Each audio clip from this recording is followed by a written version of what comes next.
పల్లీలు బాగా వేయించుకోవాలండి. ఇదిగోండి, బాగా పల్లీలు బాగా మంచిగా వేగేసాయి. ఇట్లా అంటే ఇట్లా పొట్టు తీస్తే ఇలా ఉండాలండి. ఇలా వస్తేనే బాగా వేగినట్టు. పచ్చిగా అయిపోయినాయి. ఇప్పుడు ఇవి తీసి పక్కన పెట్టుకోవాలి. ఇప్పుడు ధనియాలు, జీలకర్ర బాగా వేగాలి. తొందరగానే వేగిపోతాయండి ఇవి. ఇదిగోండి, ఇవి కూడా బాగా వేగిపోయాయి. ఇప్పుడు ఎండుమిర్చిను, వెల్లుల్లి రెండు కలిపి వేయించేస్తున్నానండి. ఒక డ్రాప్ ఆయిల్ వేసుకొని వేయిస్తాను.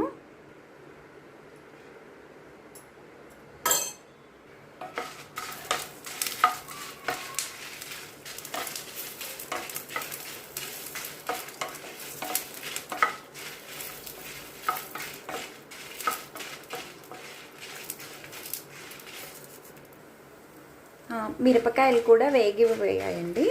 ఇప్పుడు ఎండుమిర్చిను, చింతపండు కొద్దిగా వేడి చేస్తాను. కరివేపాకు వేసిన తర్వాత కొద్దిగా చింతపండు ఇంతే వేస్తున్నానండి, ఎక్కువ వేయద్దు, మరీ పుల్లగా అయిపోతుంది.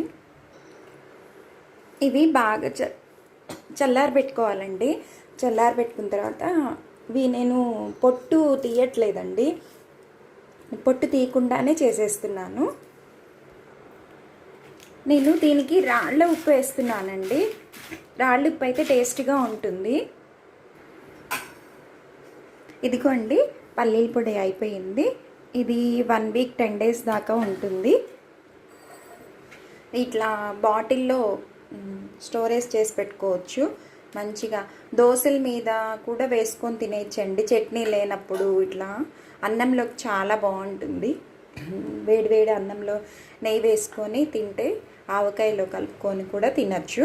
ట్రై చేయండి, లైక్ చేయండి, షేర్ చేయండి, సబ్స్క్రైబ్ చేసుకోండి.